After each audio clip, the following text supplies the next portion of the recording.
Hi there, welcome to the archives. Happy last day of Black History Month. Today's February 28th. I just wanted to do one last video for the month and to end off on a Black Canadian note.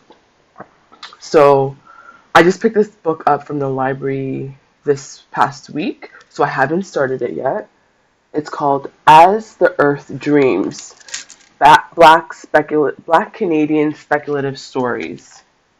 And so I just wanted to end off with some speculative, futuristic. How are you seeing Black folks in the future? What do you imagine for Black people in the future? I was listening to a podcast today on AI, and because I haven't formulated my thoughts yet, I'm still wrapping my thoughts around it. I just listened to it earlier, but I think it was Shae. Let me pull it up so I can get it properly. But the reason I bring that up is because a lot of what I've been seeing a lot of Black people say about AI and intellectualism was really on point with what the podcast was talking about. I can't find it now.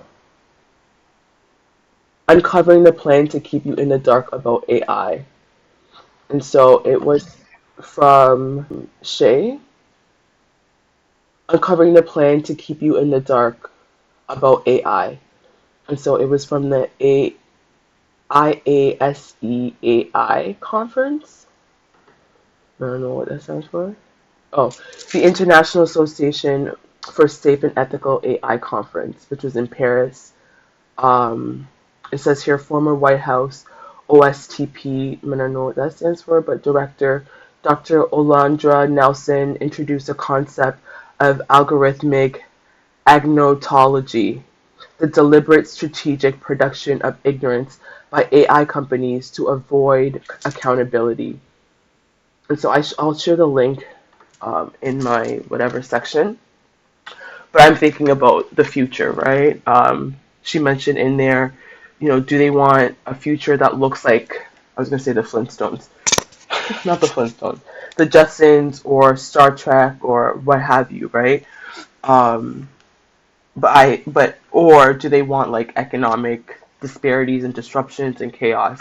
And I think a lot of these tech billionaires, in their limited imagination, based usually off of what they see from speculative sci-fi, right? So they themselves haven't even been that creative. They're lending and borrowing from what others have said.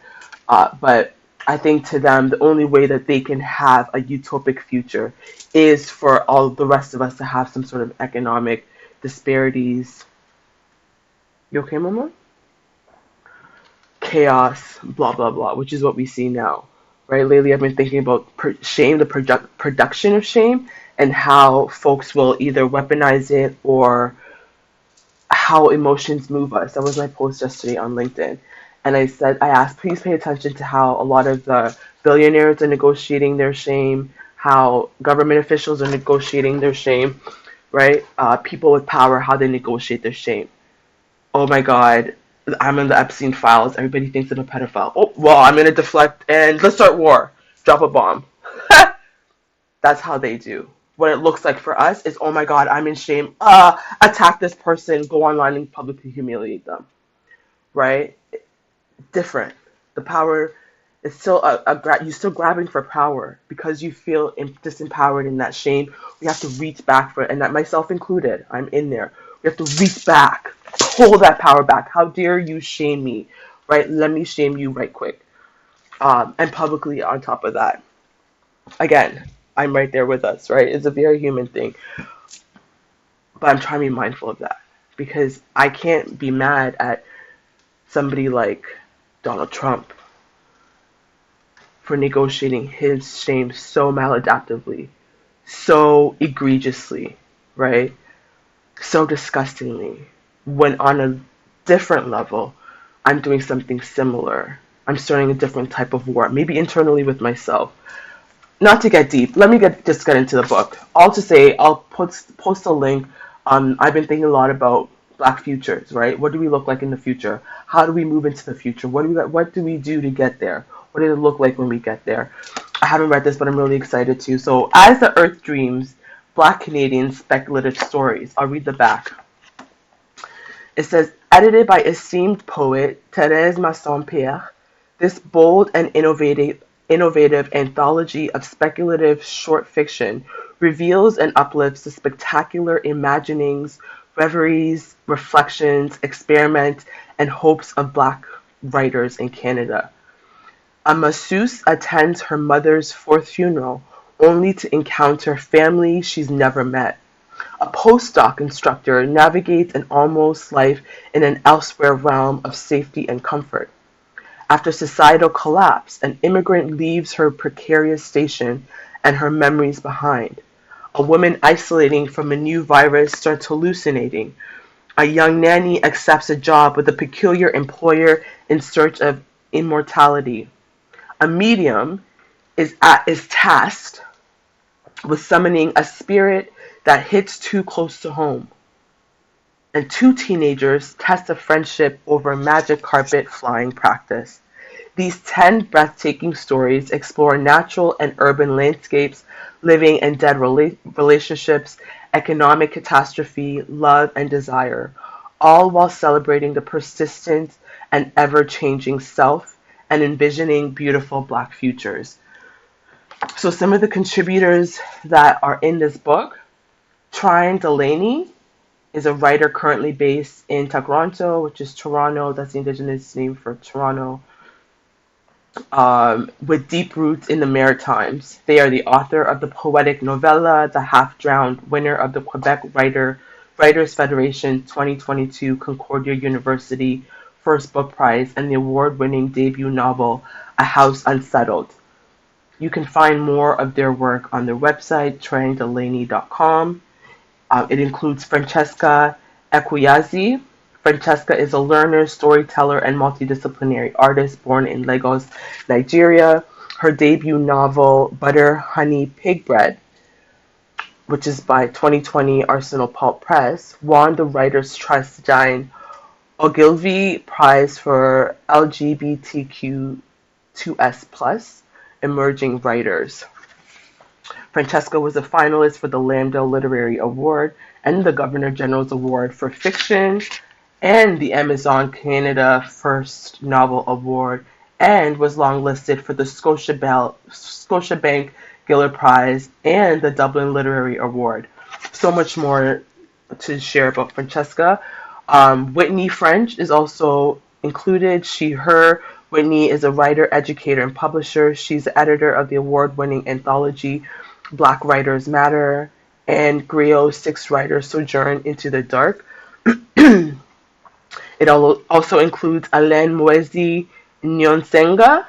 Aline is allergic to place. She writes about migrant experiences with the help of a tornado auntie, a lion goddess, a boy stuck in reflections, and the occasional ghost. The Dragon Rights Activist. Chimedum Ohaegbu. Chimedum is a Mohkinstsis, colonially known as Calgary, Alberta. Mohkinstsis, I say that properly. They are a 3-time Hugo Award winner. She is a managing editor of Room. And she loves birds, insect facts, stage plays, and orchestral video game music. Suyi Davies Okungbowa. Suyi is an award-winning author of fantasy and science fiction. Her latest book includes Lost Ark Dreaming, which was a 2024 Nebula Award finalist, and Warrior of the Wind and the Son of the Storm, which is Nameless Republic epic fantasy trilogy, and The Intergalactic Empire of Wakanda, a Black Panther novel. He lives in Ontario, where he is a professor of creative writing at the University of Ottawa. Chinelo Onwualu. Chinelo is a Nigerian writer and editor living in Toronto. She co-hosts Griot and Galaxies, a podcast about African speculative fiction and the people who write it. There's Lou Palmer is in here. Lou Palmer is a journalist and writer of environmental and speculative fiction. They are recipient of the Octavia E. Butler Memorial Scholarship, and they have been published in Canada, the United States, and the Caribbean. Their first novel, The Hungry River, is forthcoming. Terese Mason Pierre is a Toronto-based writer and editor whose work has appeared in The Walrus, Room, Brick, Quail and Choir, Uncanny Magazine, and Fantasy Magazine, among others. And Zalika Reed-Benta. So Zalika is a Canadian author. Her debut novel, River Mama, was shortlisted for the 2024 Trillium Book Award and is an Amazon Books editor pick for Best Science Fiction and Fantasy. So those are some of the contributors. Those are the 10 contributors in this book. And so I'm excited to get into this. I'm almost done Kinesia's book, Code Noir. I'm finishing this up this weekend. But that's just all I wanted to end on Black History Month. As we get into Women's History Month, I will be reposting some videos I did last year. Probably the first one I'm going to post is the one where I go on the record publicly to be like, I have been a desperate, dangerous, the word I use is dangerous, pick me. So we're going to get into some of those conversations as we move into March. I'll continue doing book shares. I'll continue doing Black History. We're going to continue with the 50 Goddess and Saints, and I will probably be popping by later on in the month with some of the warriors, intellectuals, and queens, okay? So happy Black History Month. Pour some libations for the ancestors, and until next time, in solidarity. Where'd you get that? What is it?